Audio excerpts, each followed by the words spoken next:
Plutarch, Makers of Rome, Chapter 2, Fabius Maximus.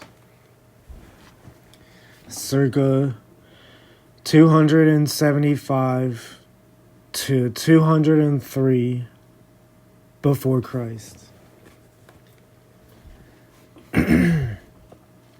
Such was the man that Pericles proved himself to be in his most memorable actions as they have come down to us. Now our history turns to the life of Fabius. It was a nymph, according to one legend, or a woman of the country, according to another, who lay with Hercules by the river Tiber and bore him Fabius.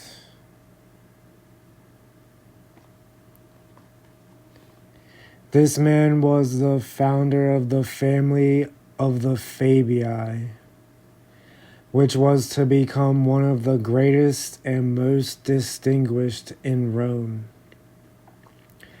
Another tradition has it that the original members of the family were called Faudi in ancient times because of their practice of trapping wild beasts in pits.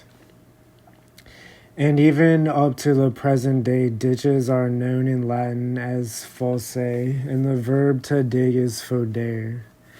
Then in the course of time and through the change of two letters according to this theory, they became known as the Fabii. At any rate, the family produced a large number of eminent men, the greatest of whom was Rullus, who for this reason was given the surname of Maximus. The fourth in descent from him was the Fabius, who is the subject of this life.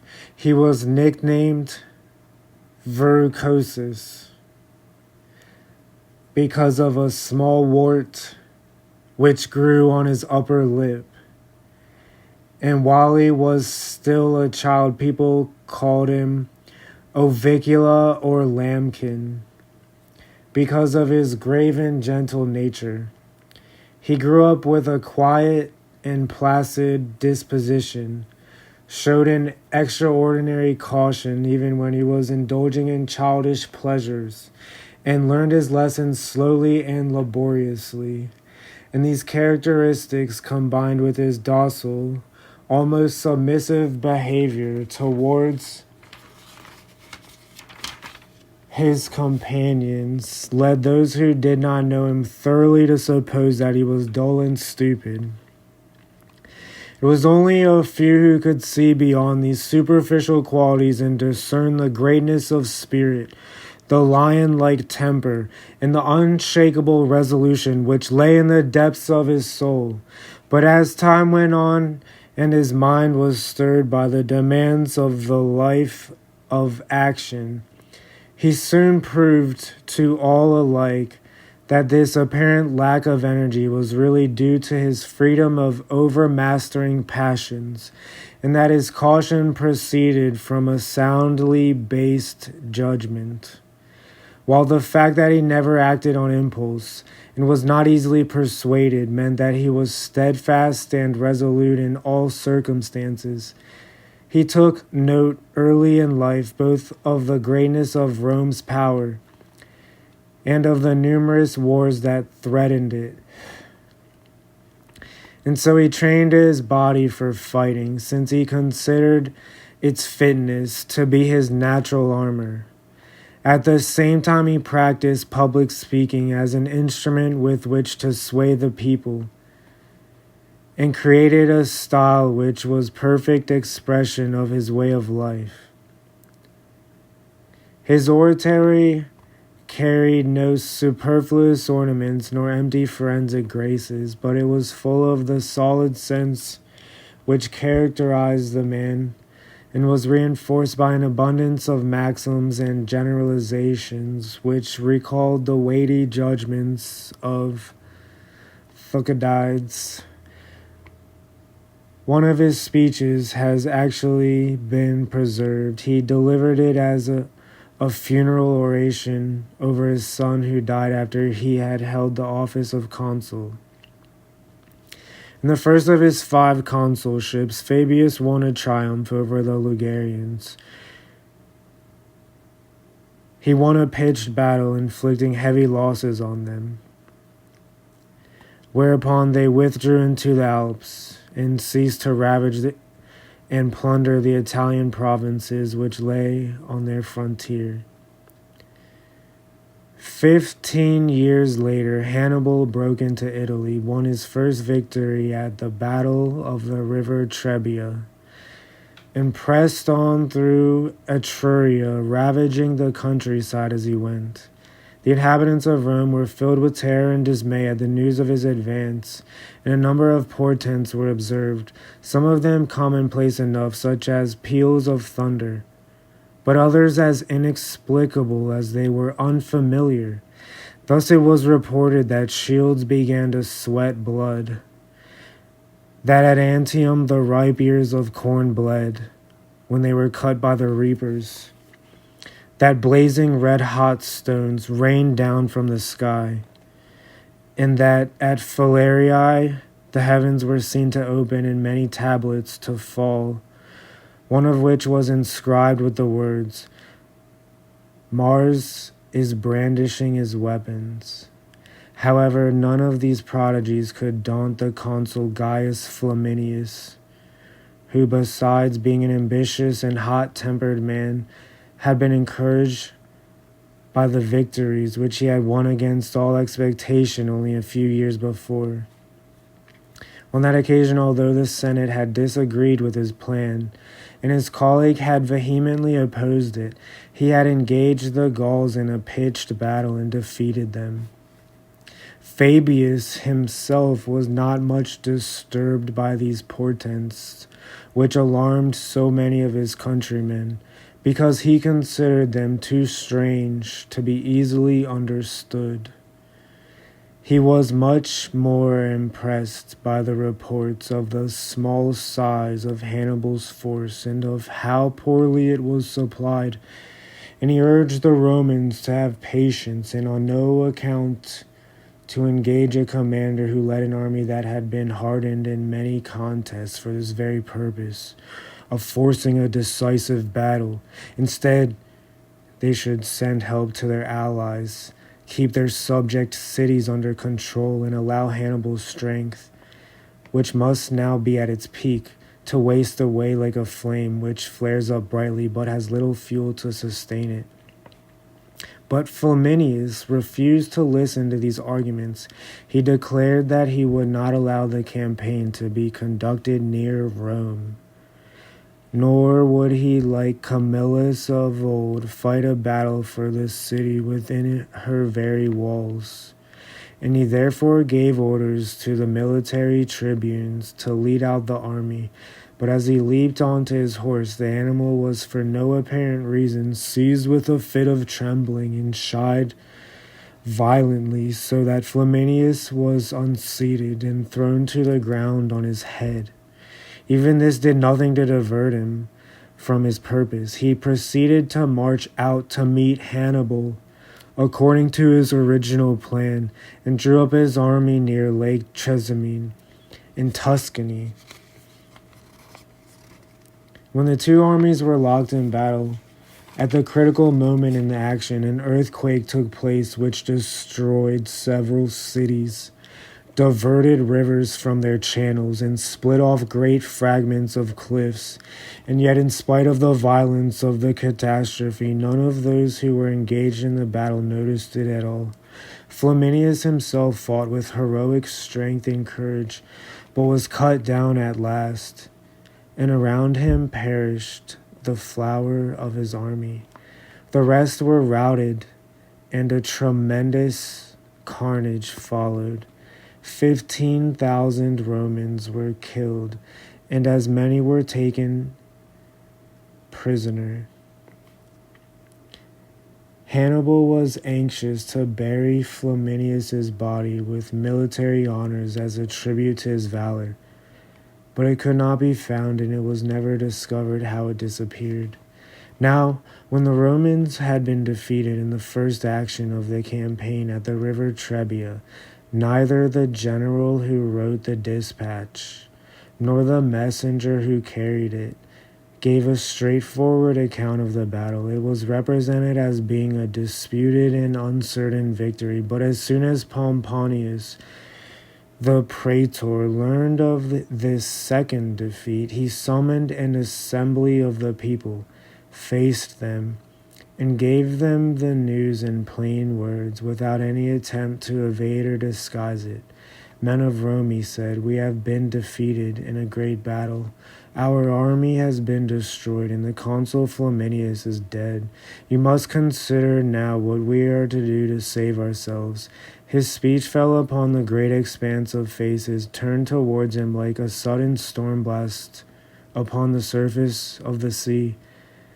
The whole city was thrown into an uproar, and in such a mood of panic, no man could take a grip on his thoughts and reflect calmly. But at length the whole people found themselves driven to the same conclusion, namely that the situation demanded the absolute authority of a single man, or as the Romans call it, a dictatorship, who would wield this power with the utmost energy and without fear, and that Fabius Maximus was the only man fitted for this task.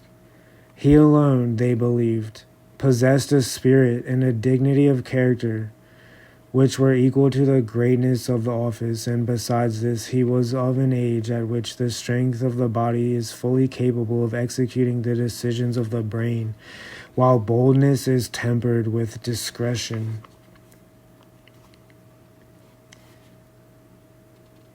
Accordingly, the people passed a decree to this effect, and Fabius was declared dictator. He in turn appointed Marcus Minucius to be his master of horse, and then at once asked the Senate's permission to use a horse while he himself was on active service. I should explain that according to an ancient law, the dictator was forbidden this privilege. The reason may have been that since the army had always been organized so that its main strength lay in the infantry, the Romans believed that their commander should always station himself with the phalanx and never leave it, or possibly that since the dictator's power is in other respects as great as a tyrant's, they considered that in this detail at least he should be shown to be dependent on the people. At any rate, Fabius was anxious to impress the people immediately with the importance and grandeur of his office, so as to make them more docile and obedient to his orders. He therefore appeared in public, attended by the full body of 24 lictors carrying their fasces. And when the surviving consul came to meet him, he sent an officer with orders that he should dismiss his lictors, lay down the insignia of his office, and meet the dictator as a private citizen. After this, he made the best of beginnings, that is, by turning his attention to religious matters, and he left the people in no doubt that their defeat had not been brought about by any cowardice on the part of their soldiers, but by their general's neglectful and contemptuous attitude towards religious observances. By this means he persuaded them that instead of becoming frightened of their enemies, they should give their minds to honoring and propitiating the gods. He did not attempt to implant a spirit of superstition, but he invoked the people's piety to strengthen their courage. And he sought to dispel their fear of the enemy by instilling the faith that the gods were on the side of Rome. At the same time, many of the so-called Sibylline books, which contained secret advice of great importance to the state, were brought out to be consulted, and it is said that some of the oracular pronouncements which they contained actually corresponded to the chance happenings and events of the time. What was discovered in this way could not be made public. But the dictator came before the people and made a vow in their presence to sacrifice to the gods a whole year's increase, that is, all the young produced in the coming spring by the goats, the pigs, the sheep, and the cattle from every mountain, plain, river, and meadow within the bounds of Italy. He also pledged himself to celebrate a musical and dramatic festival and spend it on the sum of 333 sestertia, 333 denarii, and a third of a denarius exactly. The sum in Greek money amounts to 83,583 drachmae and 2 obols. It is difficult to discover the reason why this precise amount was specified, unless it was perhaps to honor the spiritual power of the number 3. This is a perfect number by nature, and is also the first of odd numbers, the beginning of quantity, and contains within itself the first differences in the elements of every number. By encouraging the people in this way to fix their thoughts upon religious matters, Fabius contrived to strengthen their confidence in the future. For this part, however, he trusted entirely to his own efforts to win the victory, since he believed that the gods grant men success according to their courage and wisdom that they display. And in this frame of mind he turned his attention to Hannibal. He was determined not to fight a pitched battle, and since he had time and manpower and money on his side, his plan was to exhaust his opponent's strength, which was now at its peak, by means of delaying tactics, and gradually to wear down his small army and meager resources. With this object in view, he always bivouacked in mountainous country, where he was out of reach of the enemy's cavalry, and at the same time hung menacingly over the Carthaginian camp. If the enemy stayed still, he did the same. If they moved, he would make a detour, descend a little distance from the heights, and show himself just far enough away to prevent himself from being forced into action against his will, but near enough to create the suspicion from the very slowness of his movements that he might be about to attack. But the Romans soon became contemptuous of these time-killing tactics, and Fabius began to be despised in his own camp, while the enemy, with one exception, were convinced that he was a non-entity who was utterly devoid of a warlike spirit. This exception was Hannibal. He and he alone perceived his opponent's shrewdness and divined the strategy which Fabius had laid down for the war. He therefore made up his mind that he must use every trick to lure or force the enemy into battle, or else the Carthaginian cause was lost, since his men were being prevented from exploiting their superiority in training, while their manpower and resources, in which they were inferior to the Romans, were being steadily exhausted to no purpose. And so he brought into play all the arts and stratagems of war, and tried every one in turn, like a skillful wrestler who watches for his opportunity to secure a hold on his adversary. First he would attack Fabius's army directly, then try to throw it into confusion, then draw him on from one place to another, all in the effort to lure him away from the safety of his defensive tactics. Fabius, however, had complete faith in his plan, followed it out consistently, and refused to be drawn. But he was provoked by his master of horse, Minucius, a headstrong officer who longed for action regardless of the circumstances, and who tried to increase his popularity by raising empty hopes and working up his men's spirit to a state of wild enthusiasm. The soldiers mocked at Fabius and contemptuously called him Hannibal's governess. But they thought Minucius a great man and a general worthy of Rome. This encouraged the master of horse to indulge his boastful arrogance more than ever, and to make fun of Fabius's tactics of encamping on high ground, where, as he put it, the dictator took great trouble to provide them with splendid seats to witness the spectacle of Italy being laid waste with fire and sword. He was also fond of asking Fabius's friends whether he thought he was leading the troops up to heaven, since he had evidently ceased to take any interest in events on earth, or whether he was enveloping them in clouds and mist simply to escape from the enemy. Fabius's friends reported these remarks and urged him to wipe out such aspersions on his courage by risking a battle.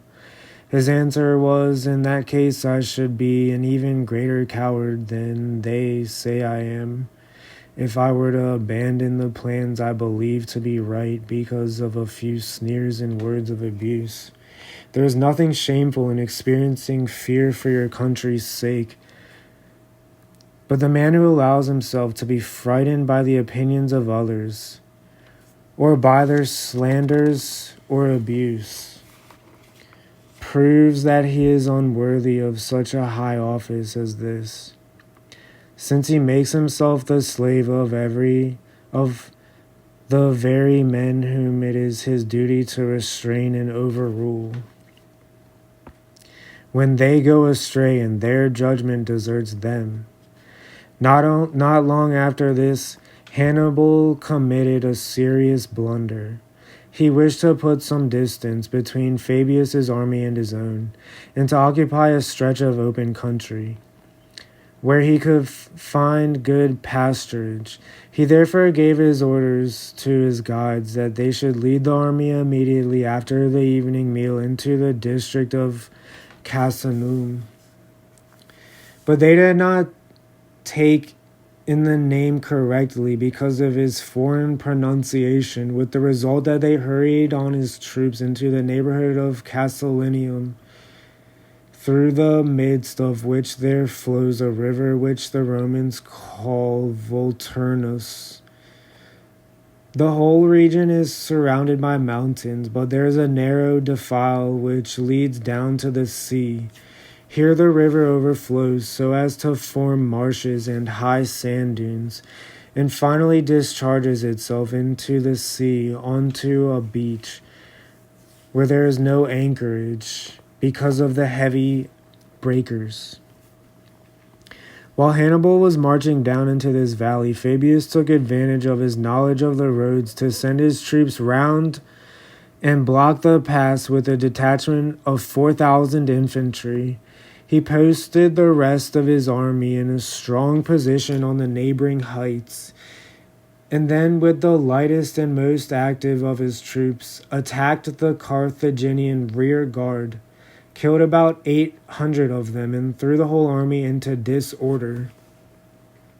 Hannibal quickly recognized his mistake and the danger of his position, and he promptly crucified the guides who had led him there. But he could see no means of forcing his way out or dislodging the enemy from the mountain passes which they held securely. At last, when his men were beginning to lose heart and sink into despair because they believed that they were surrounded on all sides by dangers from which there was no escape, he hit on a trick to deceive the enemy. This was what he did. He gave orders for his troops to take some 2,000 of the oxen which they had captured, and to fasten to each of their horns a torch consisting of a bundle of twigs or dry faggots. Then at a given signal after nightfall, his men were to light the torches and drive the cattle along the defiles and towards the passes where the Romans were posted. As soon as these orders had been carried out, by which time it was already dark, he had the rest of his army ready to move and proceeded to advance at a slow pace. At first, so long as the flames were low and were only burning the wood, the cattle moved on steadily towards the mountains as they were driven up the slopes, while the shepherds and herdsmen who looked down from the neighboring heights stared with amazement at the flames which streamed from the tips of their horns. and imagined that this must be a whole army marching in close column and carrying innumerable torches. But when the horns had been burned down to the quick and the flames reached the raw flesh, the cattle began to shake and toss their heads in agony and covered one another with showers of sparks and embers. Soon they began to stampede, and then, mad with pain and fear, galloped off on a wild career down the slopes, with their foreheads and tails ablaze, and setting fire to a great part of the forest as they passed. All this was a terrifying sight to the Romans guarding the passes. The flames appeared to come from numbers of men running to and fro and brandishing torches in their hands.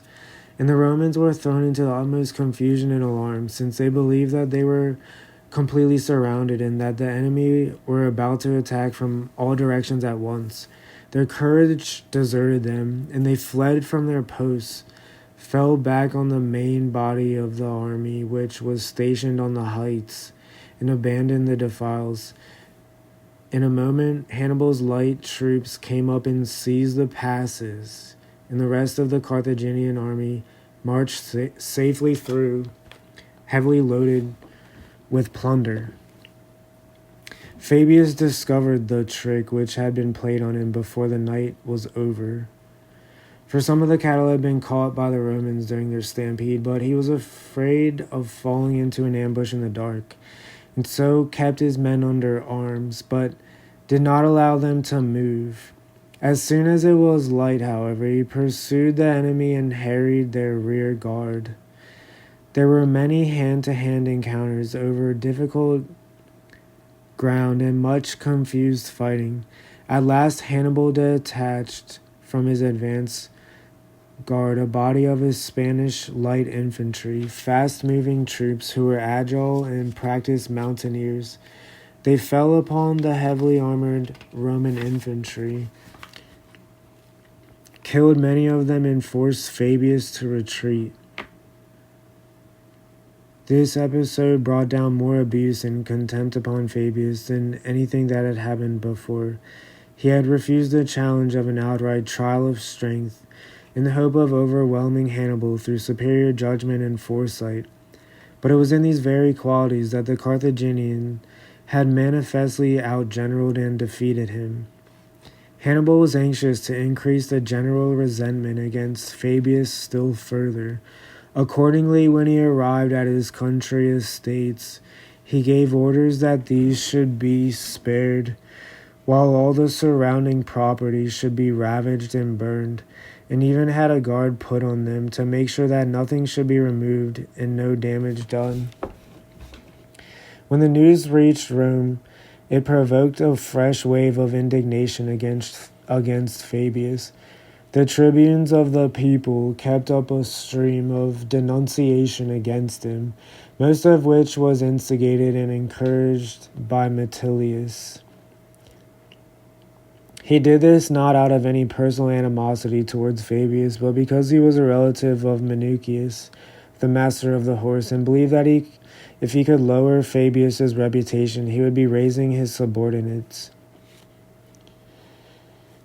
The Senate was also displeased with the dictator and censured him in particular for the terms he had made with Hannibal about the exchange of prisoners of war. The two commanders had agreed to exchange prisoners, man for man, and if either side held more than the other, the surplus prisoners were to be redeemed at a ransom of 250 drachmas each. When the exchange had been carried out man for man, it was found that Hannibal still had 240 Romans left.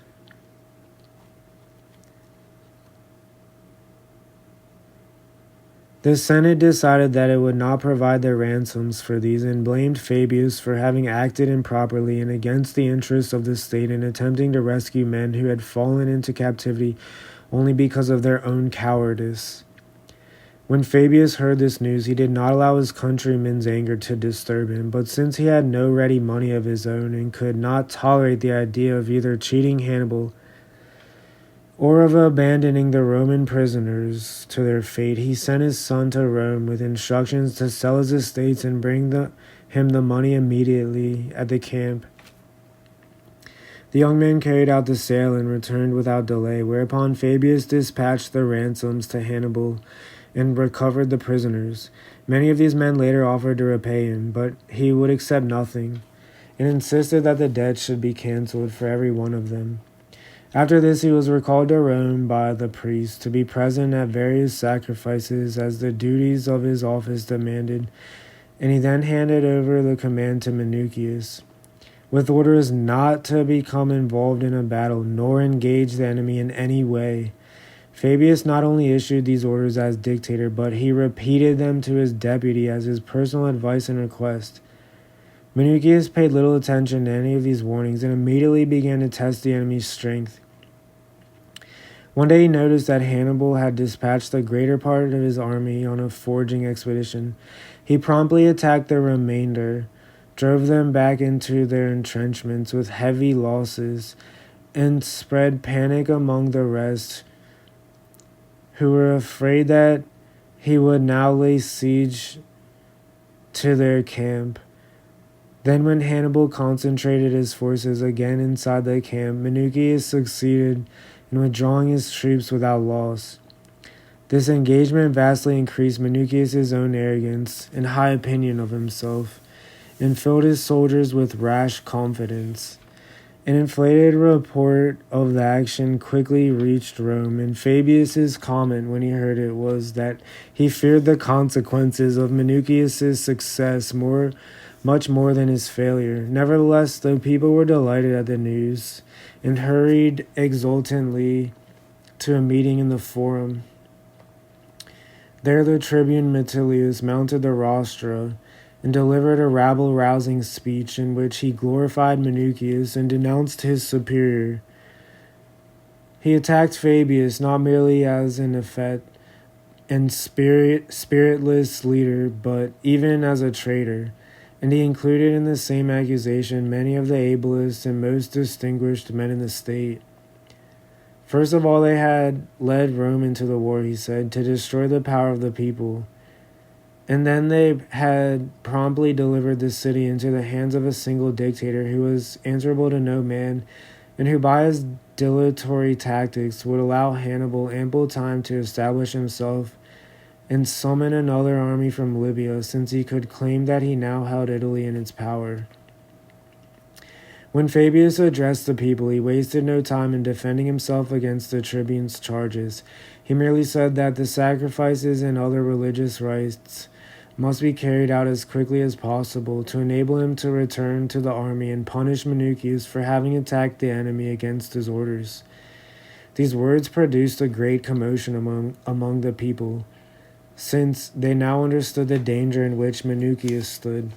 The dictator has the power to imprison and to even inflict capital punishment without trial, and they believed that Fabius, who was normally the mildest of men, had at last been provoked to an extent which would render him harsh and implacable. This thought alarmed him so much that nobody dared to speak except for Metilius, who could rely upon his personal immunity as a tribune of the people, for this is the only office which is not deprived of its prerogatives by the appointment of a dictator, but survives intact when all the rest have their functions suspended. So he now made an impassioned appeal to the people. He implored them not to abandon Minucius, nor to allow him to suffer the penalty which Manlius Torquatus inflicted on his son, whom he had beheaded after he had been awarded the laurel crown for an act of the utmost gallantry, and urged instead that they should deprive Fabius of his dictatorial powers and entrust the control of affairs to one who was able and willing to save his country. The people were moved by these words, and yet, in spite of Fabius's unpopularity, they lacked the courage to compel him to lay down the dictatorship. Instead, they voted that Minucius should be given an equal share in the command, and should carry on the war with the same powers as the dictator, a division of authority for which there was no precedent in Roman history. A little later, it is true, a similar situation arose after the disaster at Cannae. On that occasion, Marcus Junius, the dictator, was in command of the army, and it became necessary that the vacant places in the Senate should be filled, since so many senators had lost their lives in the battle. And so the people elected Fabius Buteo as a second dictator. But when he had taken up his office and discharged his task of selecting the men to fill the Senate, he immediately dismissed his lictors and the rest of his retinue, slipped into the crowd and mingled with the people in the forum, where he proceeded to occupy himself with his private concerns and transact business like an ordinary citizen. When the people had conferred upon Minucius the same powers as the dictators, they expected that Fabius would feel that he had been shorn of his authority and humiliated. But here they completely misjudged their man. The truth was that he did not regard their folly as being in any way a misfortune for himself. His attitude was like that of Diogenes the philosopher, who, when he was once told, "The people are mocking you," retorted, "But I am not mocked," meaning that the only people who really suffer ridicule are those who allow it to influence them and are put out by it. So Fabius endured these vexations calmly and without stress, insofar as they concerned him personally, thus confirming the truth of the philosophical maxim that a truly good man can neither be insulted nor disgraced. And yet for his country's sake he could not but be distressed at the people's folly, since they had placed such opportunities in the hands of a man who was ruled by an insane ambition for military success. He feared that Minucius, with his infatuated craving for empty glory and prestige, might cause some irreparable disaster before he could be stopped, and he therefore left the city in great secrecy. When he arrived at the camp, he found that Minucius's behavior had become intolerable. He was overbearing and puffed up with conceit, and at once demanded to be given supreme command of the army on alternate days. Fabius refused this request, since he preferred to command a part of the army permanently, rather than the whole of it by turns. He therefore took charge of the 1st and 4th legions himself, and gave the 2nd and 3rd to Minucius, while the allied troops were equally divided between them. When Minucius put on haughty airs and boasted of the fact that the dignity of the highest and most powerful office in the state had been humbled, and its authority reduced on his account, Fabius quietly reminded him that his real opponent, if he stopped to consider the matter, was not Fabius but Hannibal. But if he persisted in treating his colleague as a rival, let their rivalry concern itself with ensuring the safety of Rome. Minucius should take care that he, the man who had been honored and proclaimed the victor by the people, should not be found to have served the Romans worse than the man who had been subdued and humiliated by them. Minucius regarded this as an old man's disingenuous talk, and when he had taken command of the troops allotted to him, he moved into a separate camp. Meanwhile, Hannibal, who had kept himself informed of these events, watched his opponent's movements closely. There was a hill between the Romans and the Carthaginians, which could be occupied without difficulty, and which, once secured, offered a strong position for a camp, and was well supplied in every way. The plain which surrounded it appeared to be perfectly smooth and level, and when seen from a distance, but in reality the ground was broken by many small ditches and hollows. For this reason, although it would have been easy to make a surprise advance and occupy the hill, Hannibal had preferred to leave it untouched, in the hope of enticing the enemy into battle. As soon as he saw Minucius detach his forces from those of Fabius, he sent out scattered bodies of troops during the night with orders to hide themselves among the ditches and depressions in the ground. Then at first light he dispatched a few men to occupy the hill without any attempt at concealment, in the hope of luring Minucius into fighting for it.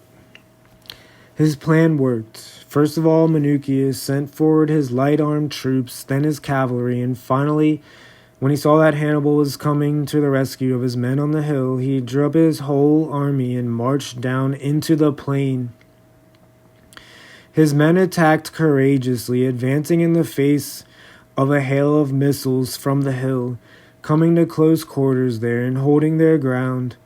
Then Hannibal, seeing that his enemy was well and truly in the trap, and had exposed his unguarded rear to the troops who were waiting in ambush,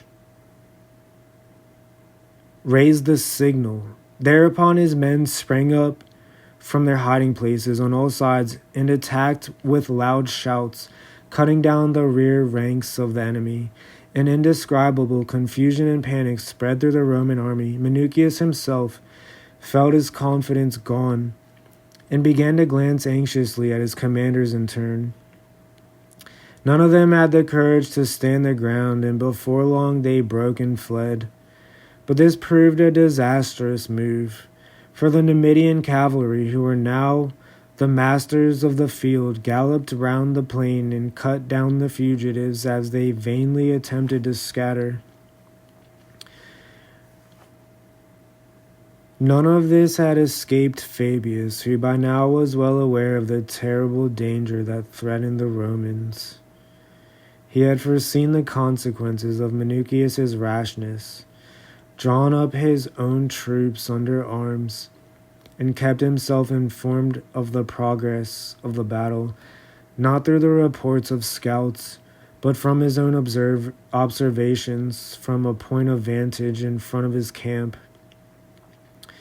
When he saw Minucius's army surrounded and thrown into confusion, and when the sound of their cries told him that the Romans were no longer holding their ground, but had given way to panic and were in full retreat, he struck his thigh and with a deep sigh exclaimed to those around him, "By Hercules, Minucius has destroyed himself more quickly than I expected, and yet he was lucky that it did not happen sooner."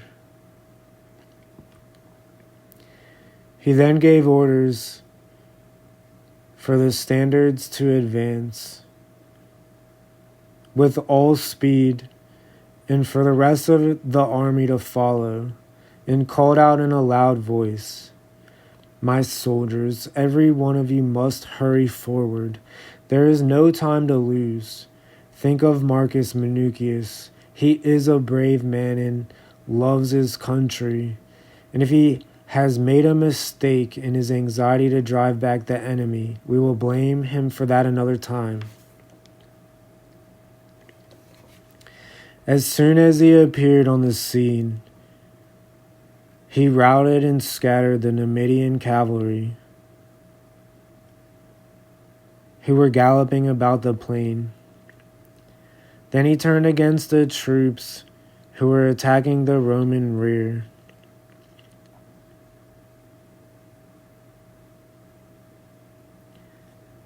And killed all whom he met. The remainder gave way before they were cut off and surrounded as the Romans had been, and made their escape. When Hannibal saw Fabius showing a vigor far beyond his years, as he forced his way through the thick of the battle up the hill towards Minucius, he knew that the battle had turned against him. He therefore broke off the action, signaled a retreat, and led the Carthaginians back to their camp. And for their part, the Romans were equally grateful for a respite. It is said that as Hannibal marched back, he spoke jokingly to his friends about Fabius in some such words as these: "Haven't I kept telling you that the cloud we have seen hovering over the mountain tops would burst one day like a tornado. When the battle was over and Fabius's men had stripped the spoils from the enemy's troops they had killed, the dictator retired to his camp without uttering a single overbearing or reproachful word in criticism of his colleague. Minucius, however, paraded his men and addressed them as follows. Fellow soldiers, it is beyond the powers of mortal man to be placed in command of great enterprises and never to make a mistake, but it is a mark of courage and good sense to be able to profit from one's errors and treat a reverse as a lesson for the future. Let me confess, then, that although I have some slight excuse for blaming fortune, I have far more reason to praise her. In the short space of a single day I have been taught what it has taken me all my life to learn. I can now see that I am not capable of commanding others, but need a commander myself, and that for all these years I have been cherishing the ambition to rise above men whom I ought to have felt honored to acknowledge as my superiors. Now in all other matters the dictator shall be your leader, but in expressing our thanks to him, I shall take the lead, and set an example by showing that I am ready to follow his advice and obey his orders.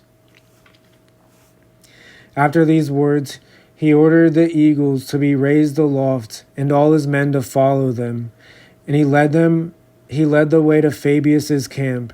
As soon as he arrived, he went to the general's tent, while the whole army looked on in astonishment and wonder. When Fabius came outside, Minucius had the standards of the legions planted in front of him, and addressed him in a loud voice as Father, while his soldiers greeted Fabius's men as patrons, which is the title that freedmen use towards those who have given them their liberty. When silence had been restored, Minucius said, Dictator, on this day you have won 2 victories, one over Hannibal through your bravery, and the other over your colleague through your generalship and generosity. With the first you saved our lives, and with the second you taught us a lesson. And just as Hannibal's superiority disgraced us, so yours has given us back not only our safety but our honor. I call you by the name of Father, because it is the most honorable that I can use. And yet even a father's kindness is not so great as the kindness I have received from you. My father gave me life, but you have saved not only this life, but the lives of all the men under me. As he ended, he embraced Fabius and kissed him, and the soldiers on both sides followed his example, so that the whole camp was filled with rejoicing and tears of happiness. After this, Fabius laid down his office of dictator, and consuls were once more elected. The first of these carried on the defensive tactics which Fabius had created, avoiding pitched battles but giving support to the allies and preventing them from going over to the enemy. But then came the year in which Terentius Varro was elected to the consulship. He was a man of humble birth, who was remarkable chiefly for his obsequious flattery of the people, combined with his liking for impetuous action. And since his utter lack of experience was equaled only by his self-confidence, it soon became clear that he was prepared to risk everything on a single throw. He liked to thunder at the people in the assembly that the war would make no progress so long as the Romans continued to employ men such as Fabius for their generals, but that he would defeat the enemy on the first day he sets eyes on them.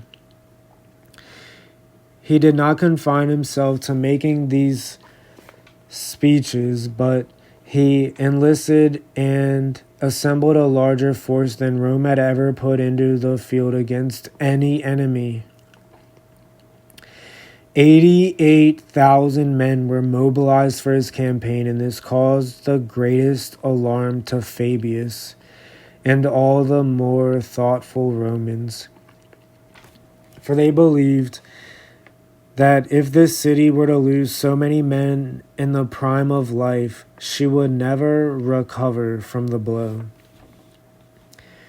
Varro's colleague was Paulus Aemilius, a man who, despite his great experience of war, was unpopular with the people and was afraid of them because of a fine which they had once imposed on him. Accordingly, Fabius did his utmost to exhort and encourage him to resist his colleague's impetuosity, explaining that if he wished to serve his country, he would find himself contending just as much with Hannibal as with Varro. Varro, he said, was eager to fight because he did not know where his own strength lay, and Hannibal because he was too well aware of his own weakness. But you must believe me, Paulus, as he went on, when I say that I understand Hannibal's situation far better than Varro does, and I'm certain that if no battle takes place with him for a year, he will either perish in Italy if he chooses to remain or else be forced to depart. Remember that even now, when he is supposed to be supreme and to have gained complete control of the country, not one of his enemies has come over to his side, and he does not now possess even a third part of the army that set out from Carthage. To this Paulus is said to have replied, if I had only myself to consider, I would rather fall by the spears of the enemy than be condemned again by the votes of my fellow countrymen. But if our country is now in such danger, I will try to make sure that my conduct as a general satisfies Fabius rather than all the men who are pressing me to take the opposite course. Having taken this resolve, Paulus set out for the campaign. Varro insisted on observing the practice whereby each consul took command of the army on alternate days. He then pitched his camp opposite Hannibal's on the banks of the river Aufidus, near the town named Cannae, and at daybreak hoisted the signal for battle. A scarlet tunic hung out over the general's tent. At first, even the Carthaginians were dismayed, not only by the Roman commander's apparent boldness, but also by the strength of his army, which was more than double their own. Hannibal ordered his troops to prepare for action, while he himself, with a few companions, rode to the crest of a gently rising slope, from which he could look down on the enemy as they formed their order of battle. When one of his companions, an officer of equal rank, remarked that the numbers of the enemy seemed amazingly large, Hannibal looked grave for a moment and said, "There is another thing you have not noticed, Gisco, which is even more amazing." And when Gisco asked what this was, he replied that the fact that in all this enormous host opposite there isn't a single man called Gisco. The joke caught the whole party off guard, and they all began to laugh. Then as they rode down from the high ground, they repeated it to everyone they met, so that their high spirits quickly spread among the troops, and the officers of Hannibal's staff were completely overcome with laughter. The Carthaginians took heart when they saw this, for they thought that their general must have a great contempt for the Romans, if he could laugh and joke like this in the face of danger. In the battle itself, Hannibal made use of a number of stratagems. First, he took advantage of the ground to post his men with the wind behind them. It was a scorching wind which swept across the barren sandy plains like a hurricane, whipping up choking clouds of dust and driving them over the Carthaginian lines straight into the faces of the Romans, who were thrown into confusion as they turned away to avoid the blast. His second ruse lay in his order of battle. His best and most warlike troops were stationed on the wings, while the weakest were concentrated in the center, which he intended to use as a wedge, projecting far ahead of the rest of the line. The orders given to crack formations were as follows. The Romans would cut the Carthaginian center to pieces, and as they pressed forward in pursuit, the center would fall back, forming a hollow until the Romans had penetrated deep into their enemy's line of battle. At this moment, the Carthaginian wings would wheel sharply inwards, attack the Romans from the flanks, and envelop them by closing in upon the rear. It was this maneuver, it seems, which brought about the fearful carnage that followed. When the Carthaginian center gave ground, and the Romans surged forward in pursuit, Hannibal's line was transformed into a crescent.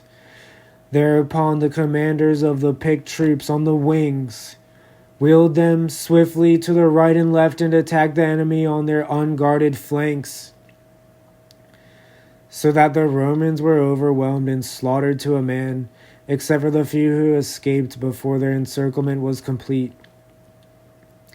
It is said that the Roman cavalry also suffered an unexpected misfortune. Paulus's horse, it appears, was wounded and threw its rider, whereupon one man after another of his staff dismounted and came to help the consul on foot.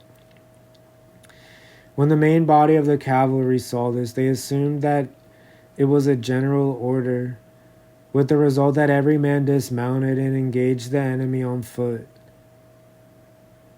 When Hannibal saw this, he remarked, "This is better than having them all delivered over to me bound hand and foot." However, for episodes of this kind, I may refer the reader to those historians who have reported the war in detail. As for the two consuls, Varro galloped off with a few followers to the city of Venusia, but Paulus, caught in the surging torrent of the rout, covered with the barbs which still hung in his wounds, and overwhelmed both in body and spirit by the weight of his misfortune, sat with his back against a stone and waited for the enemy to dispatch him. His head and face were so streaked and disfigured with blood that scarcely anybody could recognize him. Even his friends and attendants passed him by, unaware that this was their general. At last Cornelius Lentulus, a young patrician, caught sight of him and knew who he was. He jumped from his horse, led it up to Paulus, and besought the consul to take it and save himself for the sake of his fellow citizens, who had never needed a brave commander so much as at that moment. But nothing could persuade Paulus to give way to his entreaty, and he compelled the young man, in spite of his tears, to mount his horse again. Then he rose to his feet, clasped Lentulus's hand, and said to him, "Tell Fabius Maximus, and you yourself bear witness, that Paulus Aemilius followed his friend's advice to the end, and stood by every one of the undertakings he had given. But he was overcome first by Varro and then by Hannibal. When he had given Lentulus this message, he sent him away, and plunging into the midst of the slaughter, he met his death. It is said that 50,000 Romans were killed in this battle and 4,000 captured alive, while after the fighting no less than 10,000 were captured in the camps of the two consuls.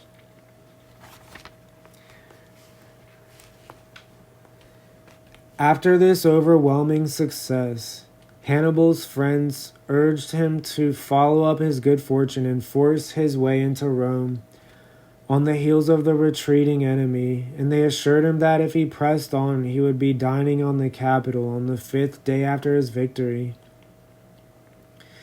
It is not easy to say what consideration can have held him back. It almost seems as if his evil genius or some divine power intervened at this moment to fill him with the timidity and irresolution which he now showed. This is why Barca, the Carthaginian, is reported to have said to him angrily, "You know how to win a victory, Hannibal, but you have no idea how to exploit it." In spite of this, his victory brought about a tremendous change in his situation. Before it, he had not controlled a single city, trading station, or seaport in Italy, and had found great difficulty in obtaining even a bare supply of provisions by foraging. He had not possessed any secure base of operations, but had been obliged to roam about the countryside with his army as if it were a troop of brigands.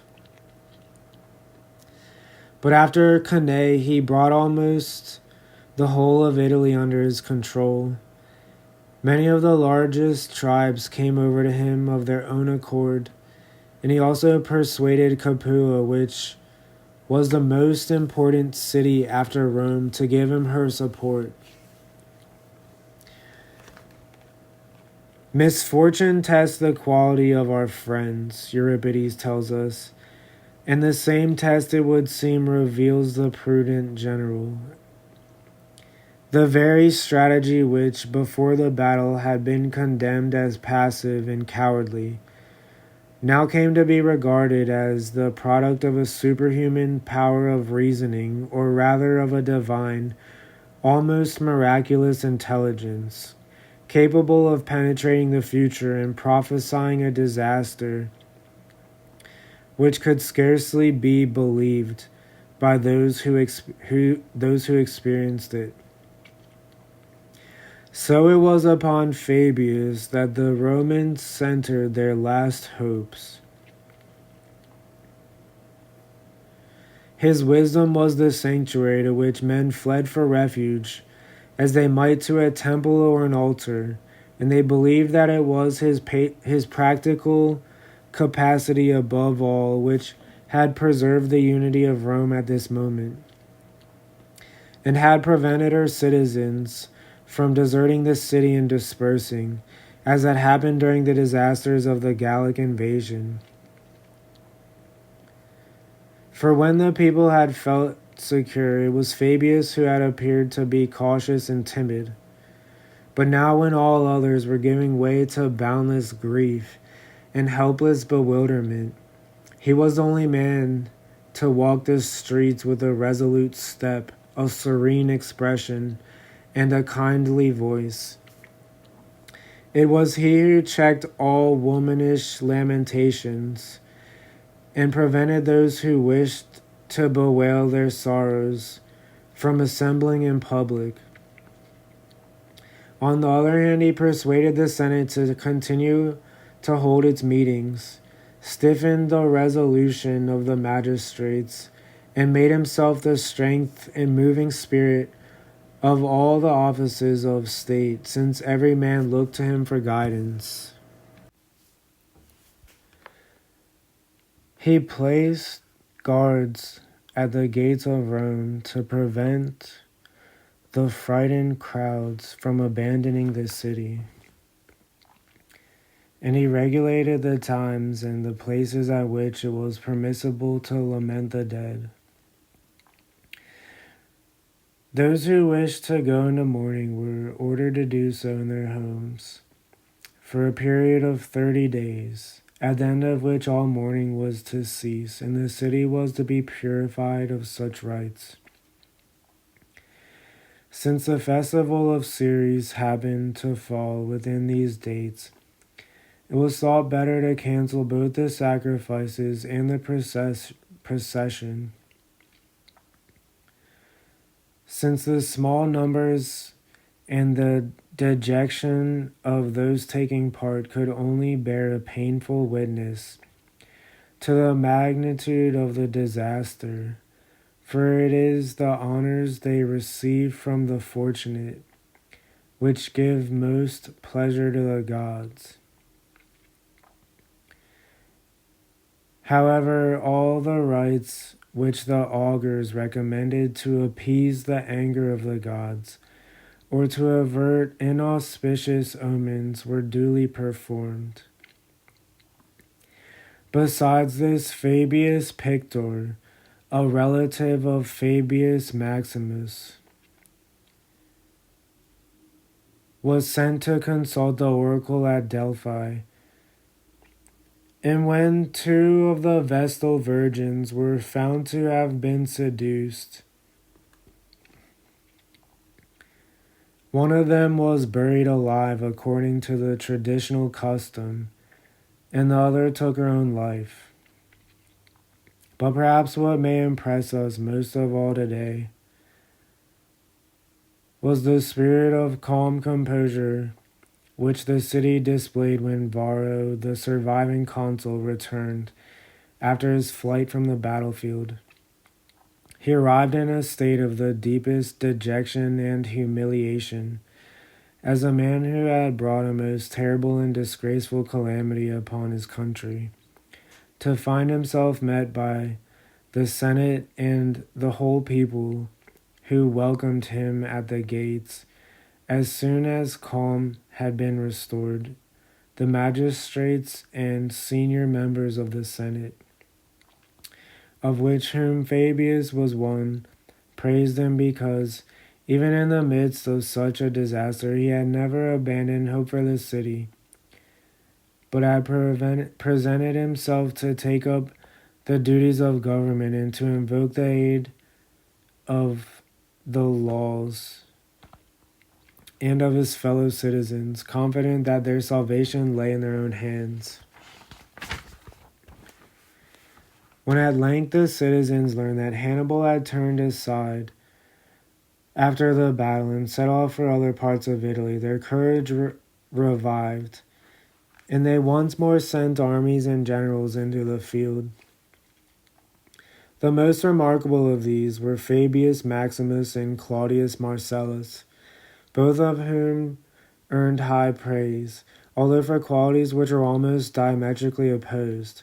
Marcellus, as I have related in his life, was a brilliant leader who possessed a dynamic energy and audacity, a doughty fighting man of the same breed as these noble warriors whom Homer calls high-mettled and lovers of battle.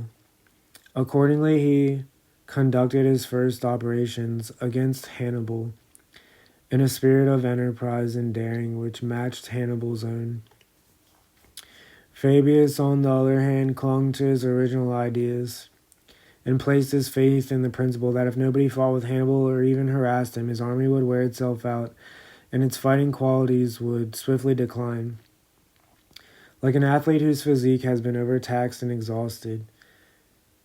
This was the reason, so Posidonius tells us, why their countrymen called Fabius the shield and Marcellus the sword of Rome, because the combination of the steadiness and caution of the one with the warlike ardor of the other proved the salvation of their country. In his frequent encounters with Marcellus, it was as though Hannibal had to face a raging torrent, which battered and swept away his forces, while against Fabius, whose tactics were slow, silent, and yet relentless in their steady pressure, his strength was gradually and imperceptibly undermined and drained away. In the end, he was reduced to a situation in which he was exhausted with fighting Marcellus and afraid of Fabius because he could not fight him. These men were his opponents almost continuously, either as praetor, consul, or proconsul, for each of them was elected consul 5 times. However, while Marcellus was serving his 5th term as consul, Hannibal contrived to lure him into an ambush in which Marcellus was killed. But although he tried every kind of ruse and stratagem against Fabius, he never gained an advantage over him. Once, it is true, he was able to deceive him and very nearly inflicted a crushing defeat. He forged a number of letters, which were supposed to have come from the leading citizens of Metapontum, and sent them to Fabius. They offered to surrender the city if he would present himself there, and indicated that the conspirators were only waiting for him to come and show himself in their neighborhood. Fabius was impressed by their letters and resolved to detach a part of his army and set out for Metapontum by night. But when he found that the auspices were unfavorable, he decided to cancel his plan, and soon afterwards he discovered that the letters had been cleverly forged by Hannibal, who was waiting in ambush for him near the city, and we may perhaps attribute this escape to the favor of the gods. When several of the Italian cities attempted to revolt, and there were uprisings among the allies, Fabius believed that the best policy was to reason with them sympathetically and to dissuade and restrain them by lenient measures. Without inquiring too closely into every case of doubtful loyalty or treating every suspected person harshly. It is said, for example, that when a certain Marsian soldier, a man of note among the allies both for the nobility of his birth and his courage, was found to be discussing with some of the soldiers the prospects of deserting the enemy, Fabius showed no sign of anger, but admitted that the man had been unjustly passed over. This much, he said, was the fault of his commanders, who were apt to show favoritism rather than give courage its due when they awarded honors. But in future, it would be the man's own fault if he did not come directly to Fabius when he wished to make a request. Having said this, he presented him with a charger and other rewards of valor, and from that time onwards, there was no more faithful or devoted man in the army. Fabius thought it a shame that trainers of horses and dogs should be able to soften the obstinacy, discontent, and savage spirit of their chargers by means of care, intimate knowledge, and regular diet, rather than by the use of whips or heavy collars, and yet that an officer who has the command of men should not base his discipline mainly upon kindness and gentleness, but should treat them with more harshness and violence than even farmers do with wild figs, olives, or pear trees, whose nature they can domesticate by careful cultivation until they bear excellent olives and pears and figs. In the same way, when his officers reported to him that another soldier, this time a Lucanian, was repeatedly deserting his post and absenting himself from the camp, Fabius asked them their opinion of him in other respects. All of them testified that it would be difficult to find a better soldier, and quoted several of his exploits in which he had shown extraordinary courage. When the general had inquired further into the cause of the man's disobedience, he found that the soldier was in love with a girl and frequently took the risk of making long journeys from the camp to meet her. Accordingly, Fabius sent some of his men to arrest the girl without her lover's knowledge and hid her in his own tent. Then he summoned the Lucanian to a private interview and told him, I know that you have many times spent the night outside the camp, contrary to the customs and regulations of the Roman army. I also know that you have done good service in the past. In consideration of this, I propose to overlook your present offense. But for the future, I shall hand you over to the charge of someone who will be answerable for you. Then, to the soldier's amazement, Fabius produced the girl and put her in his hand, saying, "This is the person who has given her word that you will stay in the camp with us.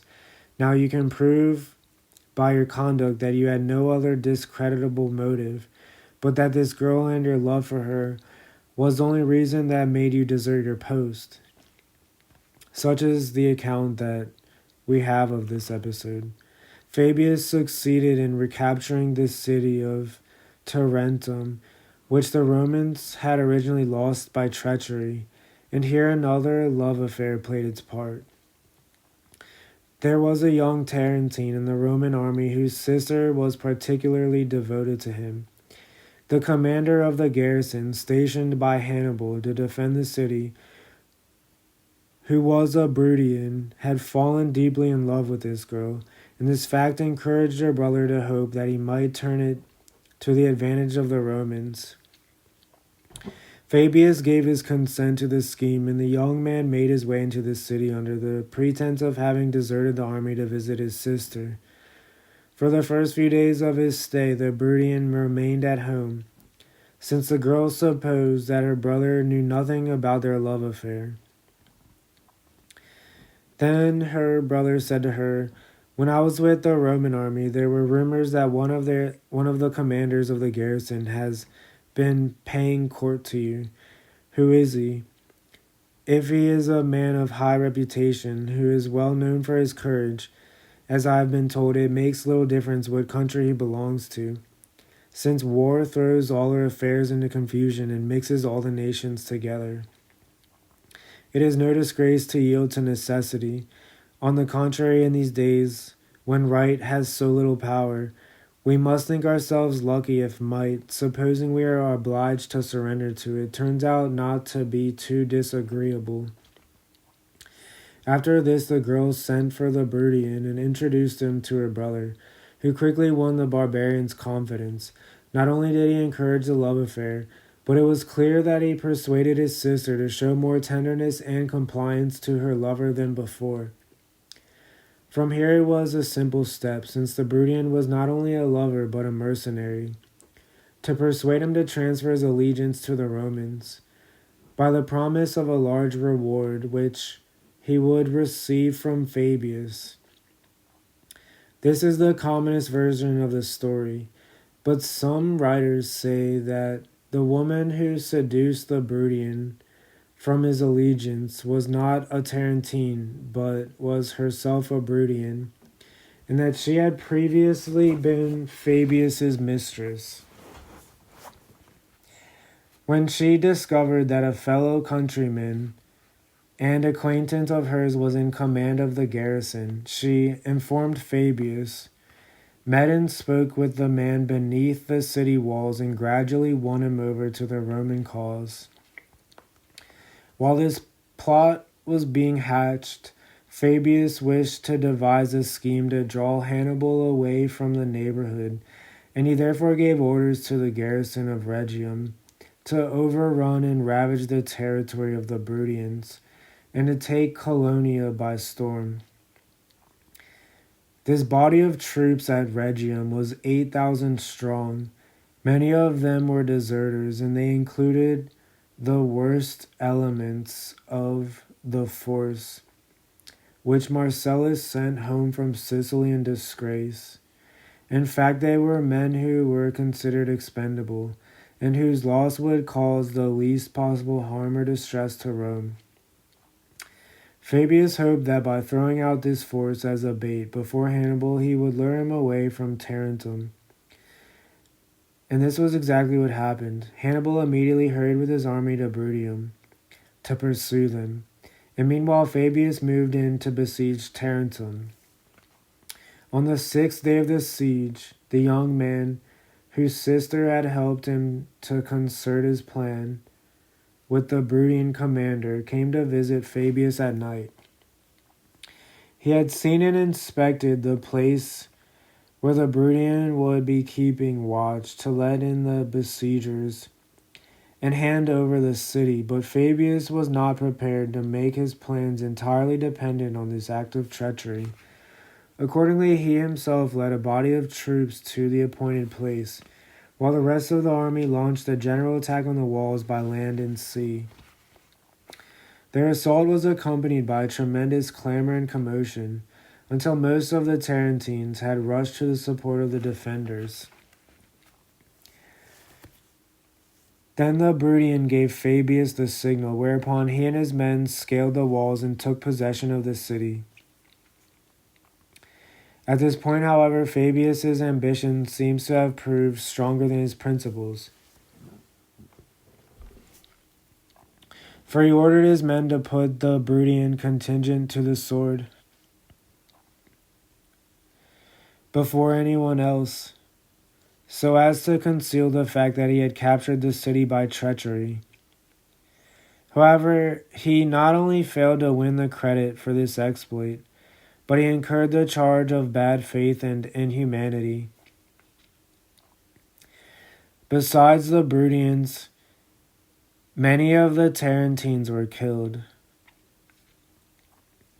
30,000 of them were sold into slavery. Their city was sacked by the Roman army, and the public treasury was enriched by the sum of 3,000 talents. While everything else was being carried off as plunder, it is said that the officer who was drawing up a schedule of public property asked Fabius what were his orders concerning the gods, by which he meant the paintings and statues, and that Fabius replied, "Let us leave the Tarentines their angry gods." However, he removed the gigantic statue of Hercules and had it placed on the Capitol, and close by he erected an equestrian statue of himself in bronze. Fabius showed himself to be far more arbitrary in these dealings than Marcellus. Or rather, he proved by the contrast between them that Marcellus was a man of extraordinary mildness and humanity, as I have indicated in his life. It is said that Hannibal had arrived within 5 miles of Tarentum when the city fell, and that in public he merely remarked, "It seems that the Romans have found another Hannibal, for we have lost Tarentum in the same way that we took it." But in private he admitted to his friends for the first time that he had long recognized that it was very difficult for them to conquer Italy with their present forces, and that he now believed it was impossible. For this success, Fabius celebrated a second triumph, which was even more magnificent than his first. The Romans saw that he was dealing with Hannibal like an experienced wrestler, and had mastered the technique of frustrating his opponent's moves, now that his grips and holds had lost their original force. The truth was that some of Hannibal's troops had become enervated by luxury and plunder, while others had had their fighting qualities blunted and worn down by incessant campaigning. Now there was a certain Marcus Livius, who had been in command of the garrison of Tarentum when Hannibal had persuaded the city to revolt.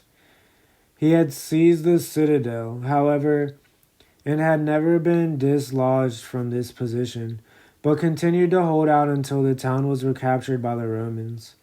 Livius was annoyed at the honors which were conferred on Fabius, and on this occasion he was so far carried away by his jealousy and ambition as to declare that it was not Fabius but he who was responsible for the capture of Tarentum. At this Fabius burst out laughing and retorted, "You are quite right, Livius. If you had not lost this city, I could never have recaptured it. One of the many marks of honor which the people bestowed upon Fabius was to elect his son as consul. After he had taken up his office and was dealing with some business concerning the conduct of the war, his father, either because of his age and weakness, or perhaps because he was putting his son to the test, mounted his horse and rode towards him through the crowd of bystanders. The young man caught sight of him at a distance and refused to allow this affront to his office. He sent a lictor to order him to dismount and approach on foot, if he had any business with the consul. Those who were present were offended at this command, and turned their eyes towards Fabius in silence, while their looks expressed their indignation at such officious treatment of a man of his reputation. But Fabius himself leaped from his horse, and with open arms almost ran to his son and embraced him affectionately, saying, "You are right, my son, both in your thought and your action. You understand the nature of the people who have chosen you to govern, and the grandeur of the office you have received from them." This was the way in which we and our forefathers made Rome great, by putting the honor and the service of our country before those of our own parents and children. And indeed there is a similar story concerning the great-grandfather of our Fabius. Even though he possessed the greatest reputation and influence of any man in Rome, had served 5 times as consul, and had celebrated the most magnificent triumphs after the greatest wars of his time, nevertheless, when his son became consul and set out for the war, he himself served as his subordinate. Then in the triumph that followed, while the son entered the city in a 4-horse chariot, the father followed on horseback with the rest of the procession, and he took pride in the fact that while he had authority over his son as a private individual, and was himself both in name and in reality the greatest man in the state, yet he was ready to submit himself to the law and the chief magistrate. This, of course, was not the only admirable thing about him. Fabius had the misfortune to lose his son, but he bore this blow patiently like a wise man and a good father. It is the custom at Rome, whenever a famous man dies, for one of his relatives to pronounce a funeral oration. Fabius delivered this from his place in the forum, and later wrote out the speech and distributed among his friends. Meanwhile, Publius Cornelius Scipio had been sent to Spain, where he not only defeated the Carthaginians in a series of battles and drove them out of the country, but also brought many tribes over to his side, captured great cities, and achieved glorious deeds for Rome. When he returned to the capital, he was acclaimed and idolized as no Roman had ever been before, and was promptly elected consul. But since he recognized that the people expected and demanded some tremendous achievement from him, he came to the conclusion that the strategy of containing Hannibal in Italy was now out of date and had become an old man's task. His plan was that the Romans should pour troops into Libya and attack and ravage the territory of Carthage herself, and transfer the scene of the war from Italy to Africa. And he threw himself heart and soul into the task of arousing the people to support this policy. But now Fabius did his utmost to spread doubts and misgivings of every kind against the proposal. He argued that they were rushing into grave and unknown perils under the leadership of a hot-headed young man, and he did not hesitate to say or do anything which he thought might dissuade his fellow countrymen from adopting his opponent's policy. He succeeded in convincing the Senate, but the people believed that he was attacking Scipio out of jealousy of his exploits, and also because he was afraid that if Scipio achieved some brilliant and decisive success and either finished off the war or removed it from Italy, then he himself might be condemned as a lazy and cowardly general for having allowed the fighting to drag on for so many years. It seems likely that Fabius's opposition originally sprang from his instinctive caution and prudence, and that he was genuinely alarmed by the risks involved in Scipio's strategy, which indeed were great, but that in the course of time the effort to check his opponent's rising influence made his attitude more violent and extreme and introduced an element of personal rivalry and ambition into the conflict. He even tried to persuade Crassus, Scipio's fellow consul, not to hand over the command of the army to his colleague, but to lead it to Carthage himself.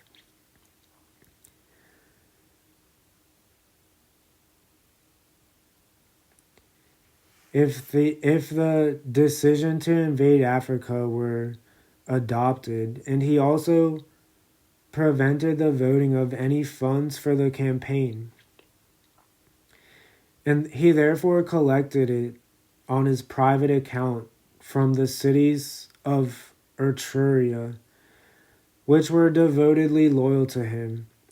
As for Crassus, he remained at home partly because he was a peaceable man by nature, and had no inclination to quarrel with his colleague, and partly on religious grounds, since he held the office of Pontifex Maximus, which obliged him to remain in Italy. After this, Fabius adopted a different set of tactics. He tried to prevent the young men who were anxious to serve under Scipio from taking part in the campaign. He complained at meetings of the Senate and the Assembly that it was not merely a question of Scipio's running away from Hannibal.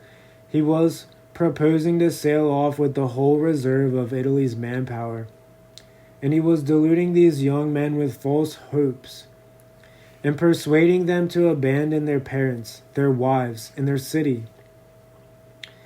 While a conquering and still undefeated enemy threatened the very gates of Rome, he succeeded in alarming the Romans to such an extent with these arguments that they decreed that Scipio should only take with him the troops that were already in Sicily, together with a detachment of 300 picked men who had served him loyally in Spain.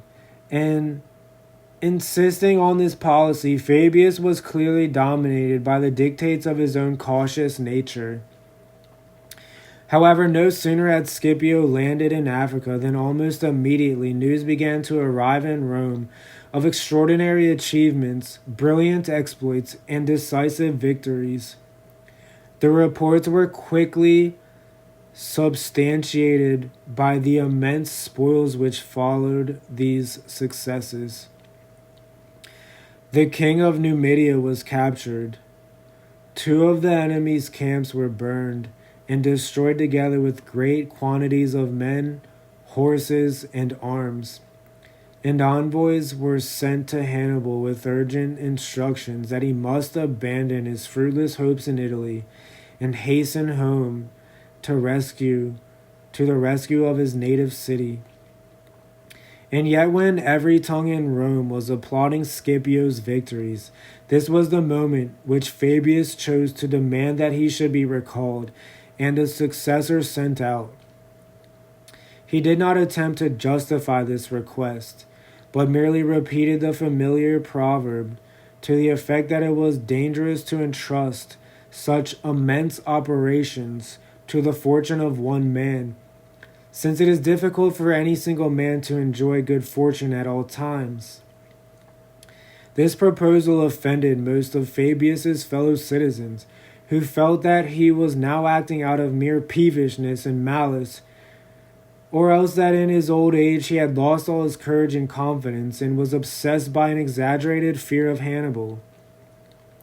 For even when Hannibal and his army had sailed away from Italy, Fabius still could not refrain from casting gloom over the general rejoicings and dashing his fellow countrymen's spirits. The city, he prophesied, was now facing her final and most terrible ordeal, for they would find Hannibal a far more formidable enemy under the walls of Carthage than he had ever been in Italy, and Scipio would have to meet an army which was still reeking with the blood of many generals, dictators, and consuls. By means of such speeches, he again succeeded in filling the city with dismay, and although the war had been transferred to Africa, yet its terrors seemed to have moved nearer than ever to Rome. But not long afterwards, Scipio defeated Hannibal himself in a pitched battle and crushed the pride of Carthage underfoot. He gave his countrymen a joy that went far beyond all their hopes in restoring their supremacy.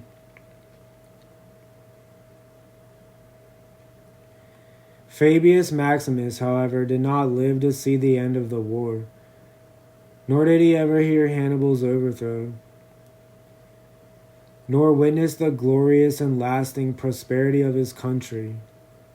For at about the time when Hannibal sailed from Italy, he fell sick and died. Epaminondas was buried by the Thebans at the public expense, because when he died, so the story goes, he was so poor that nothing was found in his house but a single obol.